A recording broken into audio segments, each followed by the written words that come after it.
እንኳን ለጻድቁ ለአባታችን ለአቡነ ገብረ መንፈስ ቅዱስ ዓመታዊ የንግሥና በዓል በሰላም አደረሰን አደረሳችሁ። ታላቅ መንፈሳዊ ጥሪ ወደ መስኖ አምባ መካነ ሕይወት አቡነ ገብረ መንፈስ ቅዱስ። በደቡብ ወሎ ሀገረ ስብከት በወገል ጤና ከተማ የሚገኝ በአጼ ንብለ ድንግል ዘመነ መንግሥት መስቀል አውጪ ወይም ዋሌ ዋሻ እየተባለ በሚጠራው ቆላማ ቦታ አባ ሄርሜ በሚባሉ ባህታዊ ለ100 ዓመት ያክል ሲገለገል የቆየ መስኖ አምባ መካነ ሕይወት አቡነ ገብረ መንፈስ ቅዱስ።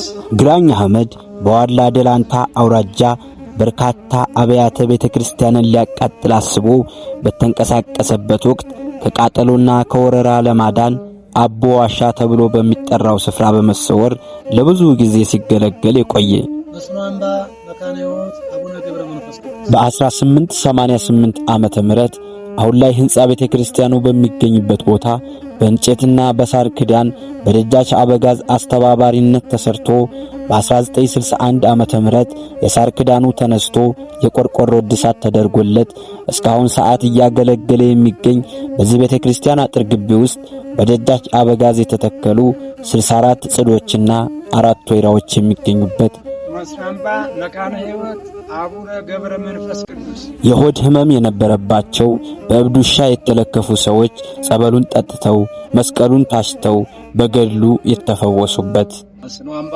መካነ ሕይወት አቡነ ገብረ መንፈስ ቅዱስ። ከታሪክ እንደምንረዳው አባቶች በመሐሌት ቆመው በአንድ እጃቸው ከበሮ በሌላኛው እጃቸው ጸናጽን ይዘው ሰው አፍራ እያሉ በጽናት አገልግለው ለትውልድ ያስረከቡት ጥንታዊና ታሪካዊ ቤተክርስቲያን ነው። ኑ የእግዚአብሔር ማደሪያ ዙፋኑ የሆነች ቅድስት ቤተክርስቲያንን በጋራ እንስራ።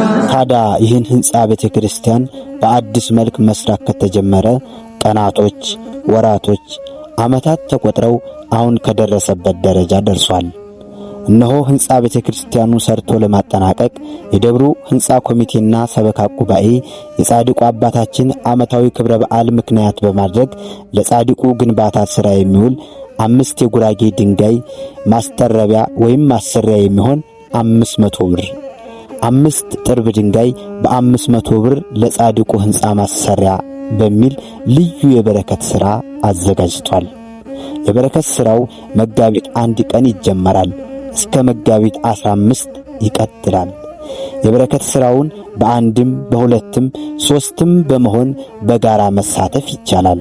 መጋቢት 1 ቀን የሚሰጡ እጆች ሁሉ ወደ መስኖ አምባ መካነ ሕይወት አቡነ ገብረ መንፈስ ቅዱስ መዘርጋት የሚጀምሩበት ቀን። መጋቢት 1 ቀን የሚሰጡ ደግ ልቦች ሁሉ ወደ መስኖ አምባ መካነ ሕይወት አቡነ ገብረ መንፈስ ቅዱስ የሚጀምሩበት ቀን።